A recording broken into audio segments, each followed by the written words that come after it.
I'm going to be totally honest. I enjoyed what I played at the Crash Team Rumble beta, but I ruffled a few feathers by saying that I think it's not a good step for the franchise. What I can imagine this is going to turn out like is Activision are going to release this game, it's going to sell okay, and then what's going to happen is it won't meet their expectations, and then they'll think, oh well, nobody's interested in a Crash Bandicoot game, so let's not make another Crash Bandicoot game. Regardless, I went in with an open mind and I played a whole weekend of Crash Team Rumble. So will it hurt the franchise, and does this game have legs? Well, let's find out. Crash Team Rumble, not to be confused with the other CTR, which is the best kart racer ever by the way, is a 4v4 multiplayer brawler.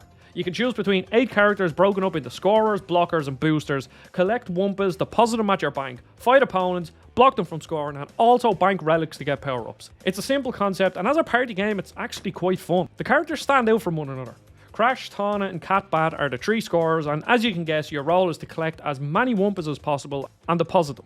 But they all play differently. Crash and Cat Bat are more agile than Tawna, with Crash having a slide making him the fastest to run around as. Where Tawna is still quick, but her combat abilities like a grapple, uppercut and slam make her way more capable of fighter.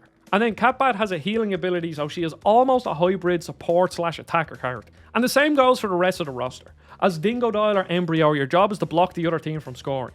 Dingodile is more head-on brute force character and can dish out some serious damage, and Embryo has a ranged ability but also has a charged attack that transforms him into an absolute monster. The majority of the depth in the game comes with the characters, and I genuinely enjoyed testing them out and seeing which one fitted my playstyle the best. Now the main issue with all these characters and the combat is that the hit detection in the game is awful. Not once did the combat feel satisfying, and it's solely due to this reason. Every single hit was delayed, and I know nothing about netcode or servers or Wi-Fi blah blah blah, so there is a chance that it's down to my connection, but I could play every other online multiplayer game with no lag. It just meant that I didn't engage with the combat with any finesse. I could see that characters have different ability combos like Dingodile sucking someone in and then spin attack, but it just felt so messy. Even if this hit detection was fixed, the combat still wouldn't be amazing because there isn't that much depth in it. At the end of the day, each character has a couple abilities and you just need to spam them really to kill people. There's a single game mode in the game, and as I said, you have to deposit Wumpas into your bank, and the first team to 2,000 wins. Throughout the map, there are points where you can deposit relics to power up your team or spawn an environmental hazard, and these can really turn the tide of a game. There are basically ultimate deposit spots that spawn some crazy stuff like Aku Aku masks or tornadoes, and it's chaos when these go off.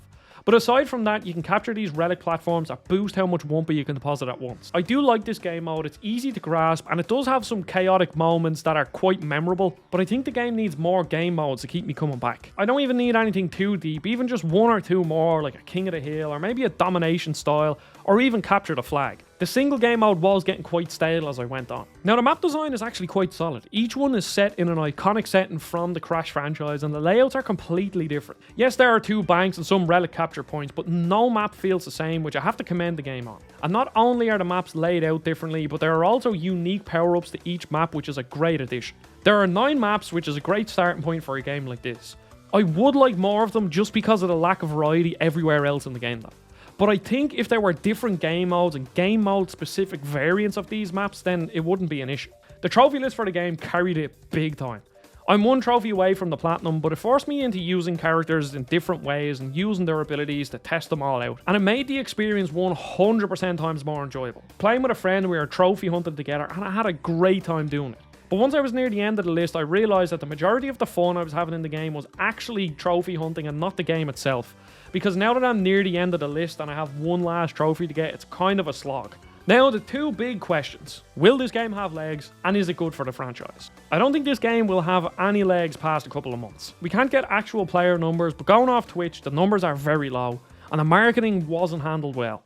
Most people didn't even know this game came out. Now, trying to figure out if a game will catch on is very difficult, and it's almost an intangible thing. Some games are so mechanically deep that people love them, other games have viral marketing campaigns like Fall Guys, and that's what makes them catch on. And I don't think Crash Team Rumble has either of these. The marketing was completely lackluster, and there isn't much depth to the game. So past all that, the game itself doesn't have enough in it to warrant people coming back after a couple of weeks. I like the character pool, and Engine and Ripperoo are coming before the middle of September, which probably means 1 character in July and another in August, which is fast, but I think it could be a little too late. As I said, I appreciate that there are 9 very distinct maps, but here the maps can only carry so much when there is 1 game mode. Apart from that 1 trophy that I still have to get, the game itself isn't enticing me to come back to it. And once I get that trophy, I can't see myself playing this game until the new Spyro characters come out, which we don't even know when or if they are coming. Even more controversially, is this game bad for the franchise? And I think it is, and here's why. Crash Bandicoot is not a franchise that needs a spin-off like this. If this was a tacked-on multiplayer mode for Crash 4, then I would be singing its praises. But it isn't. This is a €40 game that should have been free to play to get more people in the door. I had other people on my CTR video saying that it's great to see a franchise innovate with a game like this. But this is not how you innovate on a Crash game. The best 3D platformers innovate through new power-ups, new levels, new game mechanics, new bosses, and they just keep refreshing the formula that everybody loves. And that's exactly what Crash 4 did. But in the past 6 years, we've had the Insane Trilogy, which are remakes of 3 games that we had already played, and Crash 4. In 6 years, that's what we've gotten from the mainline Crash series. It's not like we get these Crash games regularly. I just want a 3D platformer Crash game. And I'm afraid of 2 things. That this game took resources away from Crash 5 or Spyro 4, and that Activision will use this as a gauge for interest in the franchise. And guess what? This game didn't light the world on fire, and I hope I'm wrong, and I can't wait for Crash 5 or Spyro 4 if they're in development. I game shared this with my friend David, so thank you very much for that, David. This video wouldn't have been made without him. And we did have some fun playing it, but we were just chatting back and forth. We weren't engaging with the game all too much. We were just talking about everything. So as a sit down with your friends and play it for a weekend or two, this game is fine. But it is €40, and I don't think this game is worth €40, not even close to it. It should have been free to play to get more people in the door, and then maybe the game would have had a chance of surviving. But right now, I have a feeling this game will be dead within a couple of months, unfortunately. I don't want to see games fail, but I appreciate you watching. I would love to know what you think. Crash Team Rumble in the comments down below. I'll see you all on the next video. Goodbye.